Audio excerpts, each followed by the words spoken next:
We were just talking about Sean Ryan, offensive lineman for the Green Bay Packers, who missed out on an incentive in his contract worth $2 million by 2 snaps. How often does this happen around the league?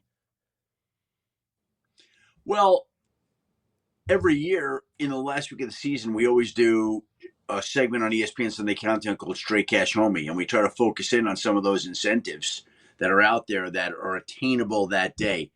Now, I would say this: very rarely do you find that a player fell, 2 plays short of something like that. I mean, that's unusual. And in a case like that, I'm not putting pressure on the Packers, especially being that it's a community-owned team, but usually, and I'd be curious to know Chewy's thoughts on this. A team will just say, "Okay, you came up 2 plays short. We're gonna give you the money here." How much money was it? $2 million. Yeah. So this is also one of those situations, Adam, where it's the playtime incentive for the non-first round pick. Yep. So, unfortunately, the Packers, because that's collectively bargained as part of those rookie deals, the Packers couldn't just go, hey, here's a little something for the effort. Little Italian handshake, if you will. Yeah, I thought out of good faith, Adam. Yeah, me too. Maybe $500,000 or something like that. I mean, that's a drop in the bucket to them, but I guess because of the salary. Can they do it another way? Like, under the table?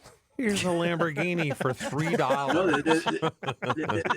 there's no other way. You either do it or you don't. And I mean, you could say, okay, here's 500. It goes against your cap, and you're not 500.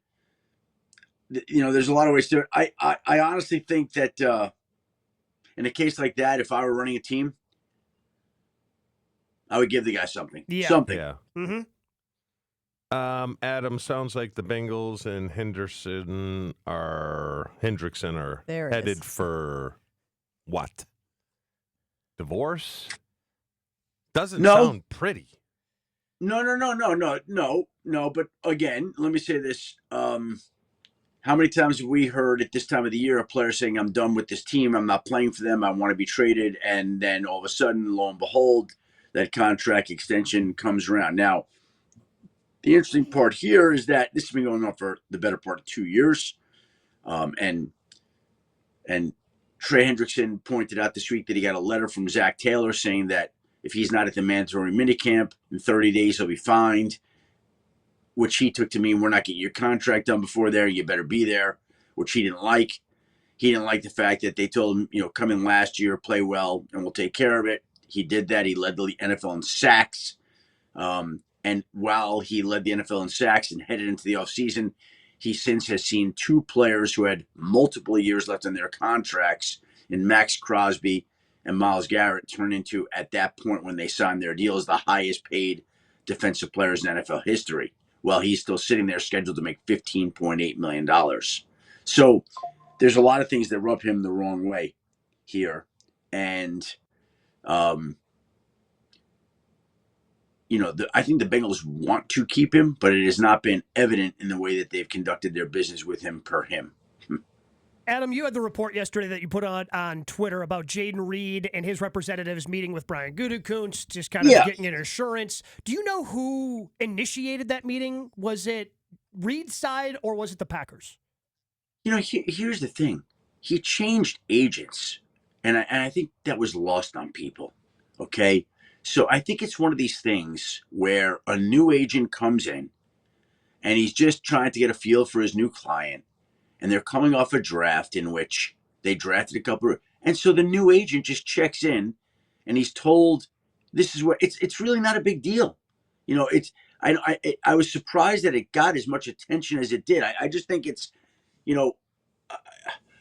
don't think it's a headline that somebody changes agents, and I try not to make that a headline. But I think that's what it is. Just like if any one of you had new representation, they might call the boss of the station and say, hey, just want to let you know I'm representing Chewy right now. Looking forward to working together. Saw you drafted 2 radio hosts here in the most recent draft. Any issue? No issue. We love your guy. We want him back. Well, I think it's like that. I think, Adam, the distinction was this assurance or this purported assurance that Reed has a status as the top receiver. When you draft a guy in Matthew Golden. I think that's semantics and words. Okay, I don't think they said you're our top. Like I think that they had the conversation. Chewy's agent just called it. Hey, we love Chewy. He's our guy at the station. Oh, okay. Now Chewy's the top down. Now you are Chewy, okay? No disrespect to Gabe, right? Thank you, But Adam. you know what I'm trying to say here, right? It's word salad. It doesn't mean anything. People are reading way too much into it.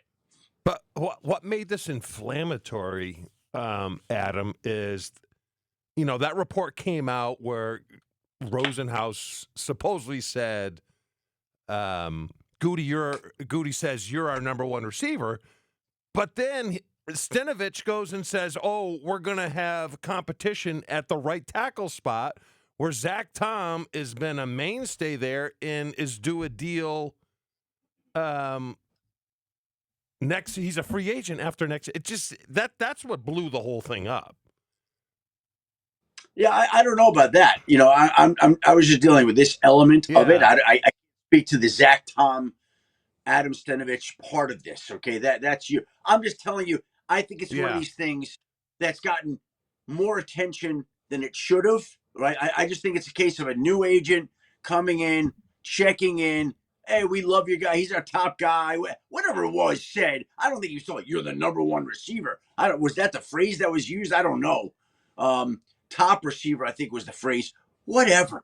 But Adam, you see how this can fracture a locker room where Zach Tom is going to be paid penny stool money, and he's like, "What? You said this guy in his second year is the man, and all of a sudden I'm competing for my job at right tackle? What the hell is going on here?" That. I don't know. Well, it's Adam, very fair bizarre. or unfair, the perception was that somehow the Green Bay Packers had given Jayden Reed bona fide number one wide receiver status based on this conversation with Drew Rosenhaus. And to Chewy's point, the question was, right, but they force competition at every other spot. Why would there be a, what did we call it yesterday, de facto wide receiver one headed into the offseason when you did go out and draft two more pass catchers that you think could compete? Again, at least one of them, and Matthew Golden. I think people are reading into this too much. That's what I think. I think it's a case of a new agent coming in, checking in on his client, getting the assurances that he wants, telling people, oh, you're the top, whatever was said. Okay, it doesn't really matter.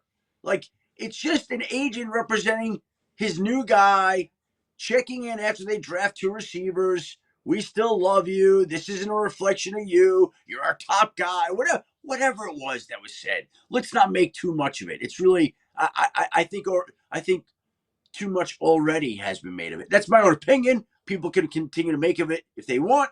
I just think it's one of those conversations that occurs when you have a new agent. That's the big takeaway. Adam, are you hearing anything Romeo Dobbs to the Pittsburgh Steelers? No, not heard that at all. Have you heard that? Well, I mean, there's been reports, and didn't Rodgers say, hey, he's my guy? Well, that was one of the reports that supposedly Rodgers really liked Dobbs, even though we know better than that because they did not get along in his rookie year in Rodgers last year in Green Bay. And Dobbs I've heard that. Listen, I'm not telling you that it can't happen. I just haven't. I don't know anything about that. Do you like drama, Adam? I love drama. I think it's so awesome. I think Adam is picking up on that, honestly. They used to call me the pot stirrer. Drama is how sports talk radio and sports on TV. That's how those shows stay in business. Drama. I'm in the perfect line of work then. Because you like to stir the pot. I love stirring the pot, even when I played. I was a pot stirrer. By the way, did the hats ever arrive? The what? The hats I sent you guys, they ever arrive? Joshy? Yeah, look in that box. Oh. What box? Got a box right here. Box? Mm-hmm. Is this our hats? Maybe. You I'm think glad I you're asked. abominable. Jen, Gabe, and Chewy. Oh. By the way, I didn't even know the box was right there. Joshy, Snuck it in. you old codger, you. Hope everyone likes their new hat. Thank you for all your great work. Adam Schefter. Well, What, does Adam write it like a doctor? Oh, you had a problem Look at reading. that. I don't know. I thought it was ACC. Looks like he Hold on, kidnapped. I got hats here. close Is to the that a college ransom football note? season. I have Jen. Oh, this is fantastic. you, I Adam. forgot my hat today. I said it as soon as I walked in the studio. Look at how beautiful these are. All right, Nice. showing it to the YouTube fam. beautiful. YouTube fam. All right, here you go, Chew. Thank Little you. Master's hat for you. Little Master's hat for you. And now I can put a hat on. There we go. This worked out By the way, that perfectly. wasn't even set up on cue. But I was just like, I never heard anything. And then the box happened to be sitting next to you. That was very weird. Well, that's when you have a top tier producer, Adam. That's what that is. Yeah, That's I guess Joshy. so. These are great. These are luscious. You made a wise choice, Adam. These are fantastic. Sure, you couldn't take your hat off. Or his Chewy. headphones. Had to put it over the Chewy. top of the headphones. You forgot he had There you go. headphones on.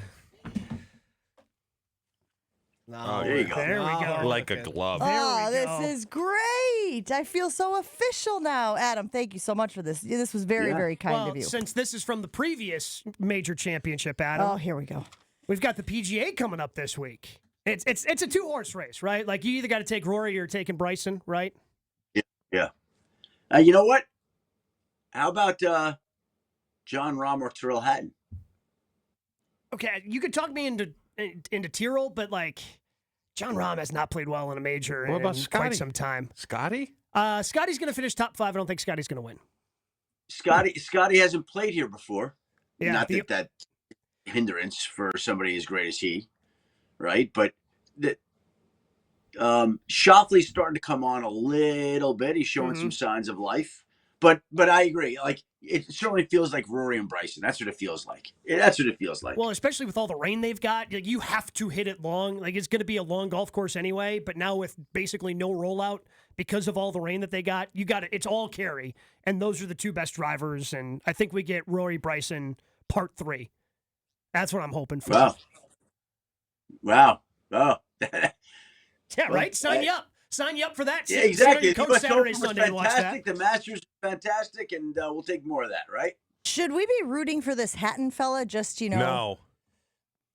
because of the hats? He's the biggest baby in golf. I can't stand him. He drives me. Am I right? Chewy's not wrong. He has not said a wrong word yet. He drives me crazy. He's like that receiver He's like that receiver that wants a flag on every single play. Drives me crazy. He's quite animated. He's quite animated on the golf course. Quite animated. And nothing's ever been his fault. It's like an NBA player who's never committed a foul before in his life. What are you talking about? Buddy. That's not a foul. You know what's interesting about that with Tyrrell Hatton? Me and Tyrrell Hatton have a lot in common in our golf game. Nothing is ever our fault. It's amazing. we're both snake men. Again, feels like we should be rooting for him, but Chewy has already vetoed it, so I guess we'll move on. Adam, we appreciate you hanging out with us. Really appreciate the clarification on the Jayden Reed story and these incredible hats from the Masters. Too kind of you. Thank you so much. And Joshy, bravo on Way the to go. setup. That was perfect. You're welcome. Had the little box over here, didn't even know it, because, I'm oblivious to things. It's pretty standard around here. It might have been sitting there for a couple of weeks, Jen. It's distinctly But possible, sir. we'll leave boxes like good. I mean, there could be security threats boxes sitting there. You wouldn't even know. You wouldn't even know, right? Like, what do we got going on here? Adam, have a great one. We'll talk to you again soon. Take care, guys. Have a great week.